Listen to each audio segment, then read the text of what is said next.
첫 번째 상담 학생 교사를 희망하는 고3 학생이고요. 수능 국어 수학 탐구 평균 2.33등급입니다. 희망대학, 가군으로 성신여대 윤리교육과, 나군으로 숙명여대, 다군으로 국민대를 희망하고 있고요. 학과는 미정이네요. 전화 연결해 볼게요. 안녕하세요. 안녕하세요. 네, 간단히 자기소개 부탁드릴게요. 네, 안녕하세요. 이번에 수능을 본 교사를 희망한 고등학교 3학년 학생입니다. 반갑습니다. 우리 친구 기말고사 끝났어요? 네. 어떻게 지내요, 요새? 저 집에서 쉬고 있습니다. 아, 그렇군요. 휴식을 취하고 있군요. 잘하셨습니다. 오늘 상담이 많은 도움이 되길 바라고요. 자, 우리 학생의 수능 성적을 그럼 먼저 살펴볼게요. 우리 학생의 수능 점수 살펴보면 국어 2등급, 수학나형 3등급, 영어 2등급, 한국사 1등급, 생활과 윤리 3등급, 윤리와 사상 1등급으로 국어 수학 탐구 평균 2.33등급입니다. 자, 오늘 우리 학생을 위한 1대1 상담과 분석은 백승환 선생님께서 해주셨습니다. 자, 백승환 선생님, 우리 학생 수능 점수 어떻게 보셨어요? 네, 우리 학생의 수능 점수를 분석해 보면요, 영어를 제외한 국어, 수학, 사탐 두 과목에서 표준 점수는 373점이고요. 인문계열 예상 석차는 약 18,000등으로 예상이 됩니다. 그리고 상위 약 7.5% 수준에 있다고 보시면 될 것 같고요. 100분위 성적을 보게 되면 3개 영역 300점 만점을 받았을 때 263점이며 전국 예상 석차는 약 16,000등, 상위 6.7%로 예상이 됩니다. 따라서 우리 학생의 경우 표준 점수보다는 100분위 성적이 좀 더 유리하게 지원할 수 있을 것 같고요.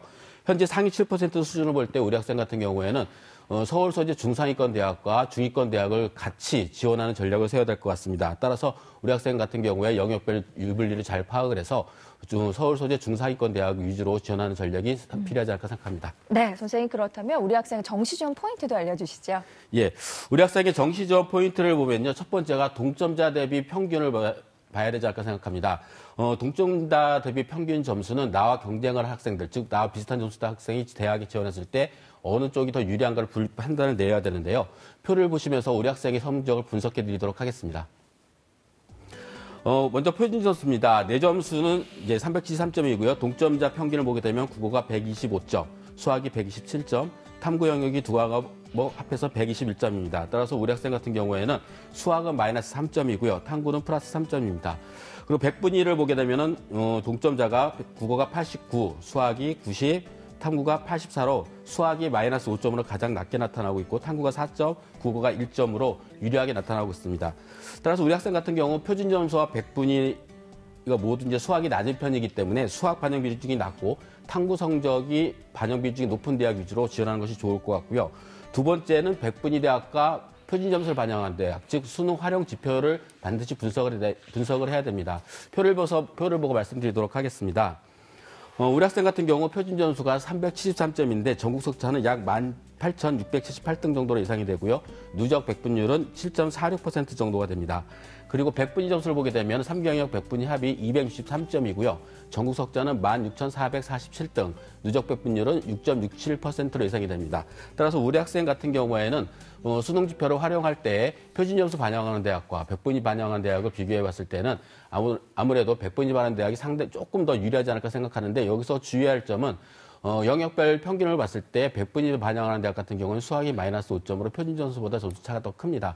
따라서 지원 전에 반드시 대학별 유불리를 반드시 확인하고 지원하는 전략이 필요할 것 같습니다. 네. 자, 우리 학생을 위한 정시 지원 포인트까지 살펴봤습니다. 자, 김태용 선생님, 정시 모집에서 만일 추가 합격을 염두하고 지원한다면 어떤 점을 좀 유의하고 지원을 해야 할까요? 네, 많은 학생들이 추가 합격을 바라면서 요행을 바라는 경우가 있는데요. 그것도 많이 분석하는 학생들 같은 경우에는 추가 합격 비율이 높은데 그냥 감으로 지원하는 학생들 같은 경우는 별로 높지가 않습니다. 그래서 적어도 지원하려고 하는 대학과 학과의 3년치 경쟁률을 확인을 해보셔야 될 것 같고요. 두 번째로는 3년치 추가 합격 인원을 한번 파악을 해보셔야 될 것 같습니다. 예를 들어서 20명을 모집하는데 1년 전에는 10명, 2년 전에는 12명 이런 식으로 추가 합격이 됐는지 몇 명 정도 되는지를 파악을 하셔야 될 것 같고요.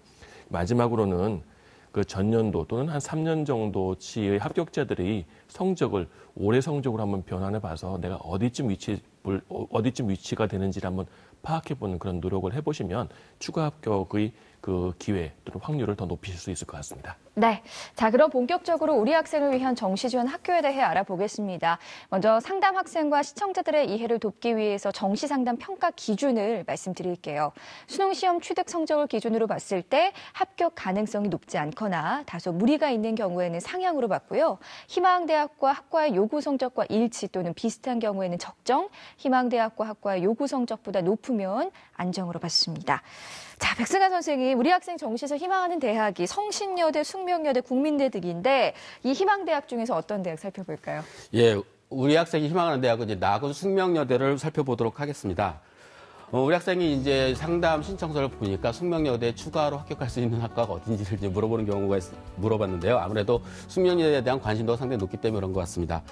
제가 추천해드리는 숙명여대는 역사문화학과입니다. 모집 인원은 11명이고요. 2018학년도 경쟁률이 4.69대 1, 그리고 전형 요소는 수능 100%로 선발을 하고 있습니다. 수능 반영 영역을 보게 되면 국어가 35%, 수학이 25%, 영어 20%, 사탐 20%를 반영하고 있고요. 현재 지원 가능 예상 점수는 100분이 3개 영역 합산했을 때 약 263점 정도로 예상을 하고 있습니다. 제가 이 추천을 드린 지원 전략을 보게 되면요. 첫 번째가 3개년간 경쟁률을 보니까 소폭의 변화를 보이고 있습니다. 대체적으로 이제 여러 3개년을 보게 되면 한 해 높으면 한 해 반드시 낮아지는 경향이 있는데 역사문학과 같은 경우에는 소폭 현상으로 소폭을 보이고 있기 때문에 큰 변화가 없다. 그래서 지원할 경우는 4대 1에서 5대 1 정도 수준으로 지속될 가능성이 상당히 높다라고 보시면 될 것 같고요. 그리고 영어 등급은 2등급으로 현재 우리 학생이 지원할 경우는 크게 불리하지 않을 것 같습니다. 지금 숙명여대 같은 경우에 대다수의 이제 중하위 학과, 즉 비인기 학과들이죠. 학과들 같은 경우는 영어 등급이 2등급 수준으로 2등급 수준 학생이 지원할 가능성이 상당히 많을 것으로 예상이 됩니다. 그리고 2018학년도 충원 인원을 보게 되면 역사문화학과 같은 경우 충원 인원이 5명이었습니다. 그래서 추가 합격까지도 좀 염두에 볼 수가 있을 것 같고요. 그리고 2018학년도 합격자 성적을 보게 되면 100분위가 3개 영역 100분위가 259점인 학생이 합격한 사례가 있습니다. 물론 260점이나 263점인 학생이 떨어진 경우도 있습니다. 수능 반영 비율 때문에. 그러니까 이런 점들을 봤을 때 우리 학생 같은 경우에는 적정 지원으로 예상이 됩니다. 네. 자, 우리 학생을 위한 정시 추천 대학을 그럼 살펴보겠습니다. 백승환 선생님이 제시하는 정시 추천 대학 지금 바로 공개할게요. 백승환 선생님이 제시하는 정시 추천 대학입니다. 가군의 성신여대 사회교육과 나군의 국민대 행정학과, 다군의 서울여대 행정학과 추천해 주셨습니다. 추천 대학 공개됐습니다. 자, 백승환 선생님, 먼저 가군의 성신여대 사회교육과 추천해 주셨네요. 이유가 네. 뭘까요? 예, 우리 학생이 희망한 데가 윤리교육과인데 아마 윤리교육과가 점수가 낮다 생각했기 때문에 희망을 한 것 같고요. 우리 학생이 교사를 희망하고 있기 때문에 일단 사범계열 쪽에 봤을 때 사회교육과를 추천해 드렸습니다. 모집 인원은 사범계열은 대체적으로 모집 인원이 적습니다. 그래서 모집 인원이 5명이고요. 지난해 경쟁률이 7.8대 1로 상당히 조금 높은 편이었습니다. 전형 요소는 수능 100%를 반영하고 있고요. 수능 반영 영역은 국어 30%, 수학 20%, 영어 30%, 사탐 20%를 반영하고 있습니다.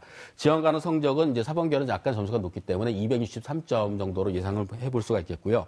지원 전략으로 봤을 때에는 수능 반영 비율, 수학 반영 비율이 낮은 편입니다. 그래서 우리 학생한테 크게 불리하지 않을 것으로 예상이 되고요. 영어도 2등급 수준이면 아마 우리 학생이 지원하는 대학은 거의 대다수 학생이 2등급 가능성이 많기 때문에 불리하지 않을 것으로 예상이 됩니다. 전년도 충원 인원을 보면 4명으로 사범계열 중에서 많은 인원이 뽑지 않는데도 불구하고 4명이면 상당히 많은 충원이 돌았다고 볼 수가 있을 것 같고요. 전년도 합격자 100분위 성적을 보게 되면 257점 받은 학생이 합격한 사례가 있습니다. 따라서 적정 지원으로 예상이 됩니다. 네, 나군의 국민대 행정학과도 추천해 주셨네요. 계속해서 설명해 주시죠. 예. 나군 국민대 행정학과는 모집 인원이 26명으로 굉장히 많습니다. 정시 모집에서 상당히 많은 편에 속한다고 보시면 될 것 같고요. 일단 모집 인원이 많으면은 경쟁률이 좀 안정적으로 지속이 되기 때문에 급격하게 점수가 오른다거나 그런 상황은 변수가 좀 적다고 보시면 될 것 같습니다. 지난해 경쟁률은 3.74대 1이고요. 전형 요소는 수능 100%를 반영하고 있습니다. 수능 반영 영역은 국어 30%, 수학 20%, 영어 20%, 사탐 30%를 반영하고 있어서 우리 학생한테는 최적의 그 조합이 아닌가 생각이 듭니다. 지원 가능 점수를 보게 되면은 100분위가 266점으로 다소 좀 높은 편이긴 합니다. 지원 전략은 이제 마찬가지로 수학 반영 비중이 낮고 탐구가 높기 때문에 우리 학생한테 상당히 유리하게 반영을 하고 있고요. 영어 등급도 마찬가지로 2등급 수준이면은 크게 불리하지 않을 것으로 예상이 되고 전년도 충원 인원이 9명으로 상당히 정시 모집에서 많은 편에 속하고 있습니다. 따라서 추가 모집까지도 기대해 볼 수 있는 학과가 아닌가 생각을 해봤습니다. 그리고 전년도 합격자 100분위를 보게 되면 상경영 100분위가 253점인 학생이 합격한 사례가 있어서 적정으로 봤습니다. 네. 자, 마지막으로 다군의 서울여대 행정학과도 추천해 주셨네요. 이 설명해 주시죠. 네. 가군과 나군 같은 경우에는 이제 일반적으로 봤을 때 적정 지원 그리고 일반 학생들이 얘기할 때는 소신 지원에 해당이 됩니다. 그래서 제 학생 같은 경우에 한 개의 군에서는 안전 지원, 두 개 군에서는 소신 지원을 해야 되기 때문에 가나군이 소신 지원이면 다군에서는 다소 좀 안정 지원이 필요할 것 같아서 서울여대 행정학과를 추천드렸습니다. 모집 인원은 25명으로 상당히 좀 많은 편이고요. 경쟁률은 5.34대 1, 즉 다군에서는 크게 높지 않은 경쟁률이라고 보시면 될 것 같습니다. 수능 전형 요소는 수능 100%를 반영하고 있고요. 수능 반영 영역은 국어가 30%, 수학이 20%, 영어 30%, 탐구가 20%를 반영하고 있습니다. 지원 가능 성적은 100분위 3개형의 100분위 합이 256점으로 예상을 하고 있습니다. 지원 전략을 보게 되면 마찬가지로 수학 반영 비중이 낮고요. 그리고 영어 반영 비중이 상당히 높습니다. 특히 우리 학생 같은 경우에는 2등급 돼 있는 학생이 지원한 대학에 불리하지 않기 때문에 특히 올해 같은 경우 영어가 어렵게 출제가 돼서 작년에 비해서 1, 2등급 숫자가 상당히 많이 줄어들었습니다. 그래서 조금 안정 지원했을 경우에는 영어 성적이 조금 더 도움이 많이 되지 않을까 생각이 듭니다. 전년도 충원 인원은 20명이었습니다. 다군의 특징이죠. 충원율이 상당히 높은 편입니다. 그래서 20명 정도로 충원이 됐고요. 전년도 합격자 100분위는 243점이 합격한 사례가 있습니다. 따라서 우리 학생이 다군에서 서울여대 행정학과를 지원할 경우에는 안정 지원으로 볼 수가 있습니다. 네. 우리 친구 혹시 또 궁금한 점 있을까요? 아니요, 없어요. 아, 그래요? 그러면 제가 좀 대신 질문을 드려볼게요. 우리 친구가 숙명여대에 굉장히 들어가고 싶어 하는 것 같은데, 선생님. 어느 학과를 좀 추가 합격으로 만약에 들어간다면 어느 학과를 좀 지원하면 좋을까요? 일반적으로 추가 모집을 원할 경우에는 이제 아까도 김태형 선생님이 말씀하셨지만 일반적으로 추가 모집은 모집 정원이 많은 것. 그래서 일반적으로 내가 비슷한 점수대에서 조금 점수가 모자랄 것 같다 생각했을 경우에는 학생들이 선호하는 학과에 모집 정원이 많은 대학이 좋겠고요. 그리고 지원하기 전에 반드시 분석해야 될 것들이 아까 김태형 선생님께서 말씀하셨던 것처럼 3개년 간의 경쟁률이 상당히 중요하고요. 그리고 각 대학에서 발표한 입시 결과 자료나 그리고 선생님과 상담을 통해서 입시 자료를 통해서 입시 결과에 통해서 가능성을 반드시 진단한 후에 지원하는 것이 필요합니다. 근데 특히 주의해야 될 게 상향 추가 모집을 보고 지원한다는 것은 상향 지원을 의미합니다. 즉 합격 가능성이 그만큼 떨어진다는 거죠. 그래서 지원하기 전에 반드시 어느 정도 가능성을 보고 그리고 3개년치의 입시 결과를 봤을 때 내 성적대의 학생이 합격한 사례가 있는지를 반드시 확인한 후에 지원할 것이 필요하지 않을까 생각합니다. 네. 또 하나 제가 좀 궁금한 게 네. 우리 친구 상담 신청서를 보니까 재수까지 또 생각을 하고 있더라고요. 네. 안정한 게 소신 2개 이렇게 넣고 싶다는 생각도 있는 것 같은데요. 이렇게 네. 넣는 것이 어떻게 맞을까요? 예, 일반적으로 재학생 같은 경우에는 이제 재수생보다는 이제 좀 소신 지원하는 경향이 상당히 큽니다. 따라서 재학생 같은 경우에는 2개 군에서는 소신 지원, 1개 군에서는 안정 지원 정도로 하시는 것이 좋을 것 같고요. 우리 학생처럼 반수를 고려한다고 해서 할 경우 일반적으로 이제 많은 학생들이 3개 군에서 모두 소신 지원을 한다거나 아니면 상향 지원을 모두 해버려서 좋지 않은 결과를 발생하는 경우가 상당히 많습니다. 따라서 우리 학생 같은 경우 반수를 고려한다고 하더라도 1개 군에서는 안정 지원 그리고 2개 군에서는 소신 지원을 해서 지원하시는 게 좋겠고요. 그리고 반드시 이제 재수를 생각한다고 해서 모두 포기한 듯이 내가 원하는 대학만 점수가 안 되는데도 불구하고 원하는 대학만 썼을 경우에는 거의 떨어진 경우가 많죠. 따라서 재수를 하더라도 결심을 하더라도 정시 모집에 최선을 다해서 지원을 해보는 것이 필요합니다. 내년에 다시 또 지원을 해야 되는 상황이기 때문에 올해 한번 경험을 해보는 것도 큰 의미가 있습니다. 네. 자, 우리 친구 오늘 백세현 선생님께서 구체적으로 상담해 주셨는데요. 오늘 어땠어요? 네, 너무 좋았어요. 네, 지원대학의 최종 모집 인원과 경쟁률까지 잘 고려해서 신중하게 전략을 세워보시고요. 오늘 상담 내용 이메일로도 보내드리니까 좋은 결과 있길 바랍니다. 전화 주셔서 고맙습니다. 감사합니다. 네, 고맙습니다. 첫 번째 상담 마쳤고요. 우리 학생을 위한 정시 추천 대학 다시 한번 살펴볼게요.